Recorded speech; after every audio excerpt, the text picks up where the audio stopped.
जी तो दोस्तों, मैं आज आपसे एक ऐसे कंट्री के ई वीज़ा के बारे में इंफॉर्मेशन शेयर करने जा रहा हूं और ये कंट्री वो कंट्री है जिसने पहली बार वुमेन को वोटिंग का राइट दिया। इस कंट्री में बहुत से और से इंटरेस्टिंग फैक्ट्स हैं, जिसमें सबसे बड़ा इंपॉर्टेंट फैक्ट है कि ये करप्शन की हम बात करें तो इस कंट्री में दुनिया में सबसे कम जो है वो करप्शन हमें देखने को मिलती है और इस कंट्री की इकॉनमी बहुत स्ट्रॉन्ग है, इंडस्ट्री बहुत स्ट्रॉन्ग है और ये कंट्री अब बहुत ही ट्रेंडिंग कंट्री है।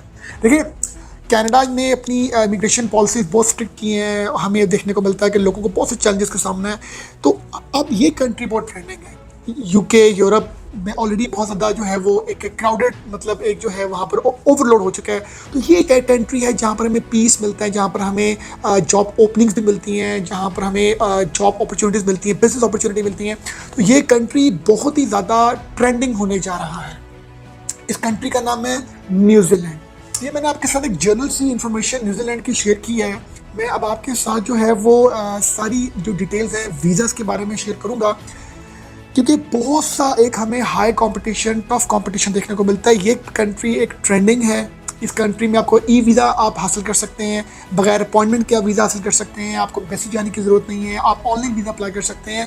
और इसके साथ जो सबसे इंटरेस्टिंग बात है कि यहाँ पर हमें जॉब्स ज़्यादा देखने को मिलती हैं as compare to applicant, salaries अच्छी हैं। और इस कंट्री का जो ट्रेंड है वो आने वाले दौर में बहुत ज़्यादा हाई जो है वो होगा। और 2024 में अगर हम इमिग्रेशन की बात करें तो ये कनाडा से ज़्यादा हायर इसको जो है वो नंबर्स मिले हैं इमिग्रेशन पॉइंट ऑफ व्यू से। फेवरेटिज्म की बात करें या ज़्यादा लोगों का रुझान जो है हमें देखने को मिला है न्यूजीलैंड में ज़्यादा as compare to Canada. New Zealand हमें एक फेवरेट डेस्टिनेशन मिल रही है इमिग्रेशन पॉइंट ऑफ व्यू से। यहाँ के इमिग्रेशन लॉज बड़े आसान है। आप विजिट वीज़े से अपने वर्क परमिट को कन्वर्ट कर सकते हैं, वर्क परमिट से आप फर्दर आपको पीआर की तरफ लेके जाता है, पीआर आपको फिर सिटीजनशिप की तरफ लेके जाता है। और अगर हम न्यूजीलैंड की बात करें, अगर आपको इसकी सिटीजनशिप मिलती है तो पूरी कंट्री में आप ट्रैवल कर सकते हैं without visa, without interview.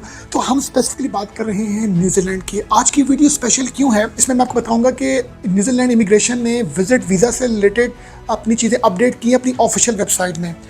Visa requirements क्या हैं और वीज़ा कॉस्ट क्या है और आपने कैसे जो है वो e visa, visit visa apply करने, ये सब इन्फॉर्मेशन जो है ये आपको न्यूजीलैंड की ऑफिशियल गवर्नमेंट की इमिग्रेशन की वेबसाइट में मैं आपको दिखाऊंगा। अब आपको किसी भी कंसल्टेंट की ज़रूरत नहीं है। अगर आपने न्यूजीलैंड का ई वीज़ा अप्लाई करना है, विजिटर वीज़ा अप्लाई करना है, आपको हर तरह का प्रोसीजर, रिक्वायर्ड डॉक्यूमेंट्स आपको सब जो है उनकी ऑफिशियल वेबसाइट से मिलती है। और जो लोग भी न्यूजीलैंड जाना चाहते हैं उनके लिए ईजीएस्ट रूट जो है वो बनता है ई वीज़ा, विजिट वीज़ा। आप ऑनलाइन अप्लाई करें, घर बैठ के आप वीज़ा अप्लाई करें और आपको ऑनलाइन जो है वो सारी आपका जो प्रोसेस जो है वो होगा। ये एक गोल्डन अपॉर्चुनिटी है क्योंकि इसमें हमें कंपटीशन कम देखने को मिलता है, रिजेक्शन ऑफ वीज़ा इश्यूएंस हमें कम देखने को मिलती है। और स्टैंडर्ड इमिग्रेशन की बात करें तो ये एक टॉप फेवरेट डेस्टिनेशन है। तो व्यूअर्स, हम चलते हैं अपनी कंप्यूटर स्क्रीन की तरफ, जहाँ पर मैं आपको बताऊँगा कि आपने किस तरीके से इस वीज़े को अप्लाई करना है। यदि मैंने अपनी ब्राउज़र में immigration.gov.nz लिखा है तो यहाँ पर हमें इमिग्रेशन की जो ऑफिशियल साइट है न्यूजीलैंड की वो देखने को मिलती है। यहाँ पर लिस्ट ऑफ वीज़ा जो वो दे रहे हैं आपको, visa that allow you to visit, visa that allow you to study, visa that allow you to work. हम आज स्पेसिफिकली बात कर रहे हैं विजिट वीज़ा से रिलेटेड। और विजिट वीज़ा को जब हम क्लिक करते हैं, visa that allow you to visit, तो यहाँ पर हम लोग क्लिक करेंगे visa that allow you to. यहाँ पर जी हमें इस हवाले से सारी जो इन्फॉर्मेशन है वो देखने को मिलती है। अब यहाँ पर आप ऑनलाइन अप्लाई कर सकते हैं। अप्लाई करने से पहले आपको थोड़ी सारी डिटेल्स देखना समझना पड़ेगी। ये जी कॉस्ट इन्होंने बताई है 341 न्यूजीलैंड डॉलर्स और जो प्रोसेस टाइम है वो 4 वीक्स का है। Length of stay 6 to 9 months का। और अब हम थोड़ा सारा चीज़ों को थोड़ा और डिटेल में अगर हम स्टडी करना चाहें कि हमने अब अप्लाई कैसे करना है, तो यहाँ पर जी हमें एक आइडेंटिटी का डॉक्यूमेंट देखने को मिलता है। You must provide proof of your identity. इसको हम क्लिक करेंगे तो यहाँ पर हमें अपनी फ़ोटोग्राफ, हमें अपनी सारी जो एप्लीकेशन है उसको हम क्लिक करके सारा उसको हम फिल करेंगे। नीचे उन्होंने टिप्स के बारे में बताया कि आपने इसको कैसे फिल करना है। इसी तरह हेल्थ के हवाले से उन्होंने बड़ा क्लियरली बताया हुआ है कि आपको अपना चेस्ट एक्सरे, मेडिकल एग्जामिन जो है वो करना है और वो 6 मंथ्स से पुराना नहीं होना चाहिए। और इसी तरह हेल्थ के अलावा फिर उन्होंने नेक्स्ट जस्ट ये आपको provide medical certificate if requested. और इसके बाद उन्होंने आपसे बताया है करेक्टर। इसको हम जब क्लिक करते हैं तो हमें good character for temporary visas, हमें अपना करेक्टर सर्टिफिकेट जो है अपलोड करना है। How to get a police certificate. तो इस तरह हमें ये सारी जो इन्फॉर्मेशन है वो करेक्टर की हमें मिलती है। हमें ये चीज़ें सारी अपलोड करनी है। फिर genuine intentions, you must be genuine registered to New Zealand and intend to leave at end of your visit. इसमें हम अगर बात करें तो हमें थोड़ा सा अपने ट्रिप की details you provide to support your application. यहाँ पर उसने आपको बताया कि आपको अपना पूरा ट्रिप जो है उसके बारे में कंप्लीट बताना है कि आपके वहाँ पर पर्पस क्या है, आप कहाँ पर ट्रैवल करेंगे, कोई वर्क कॉन्फ्रेंस अटेंड करेंगे और आपने अपना कोई मेडिकल ट्रीटमेंट करवाना है, जो भी आपकी आइटनरी है ट्रैवलिंग की वो आपने लिखनी है। और इसके साथ आ गया आपका रिलेशनशिप विद फैमिली। इधर वो आपको ये इंडिकेट कर रहा है कि आप अपनी फैमिली के साथ अगर जाते हैं तो आपका मैरिज जो सर्टिफिकेट है, और अगर आपके ये है फैमिली में बच्चे हैं बेबीज़, तो उसमें आपका बर्थ सर्टिफिकेट होगा।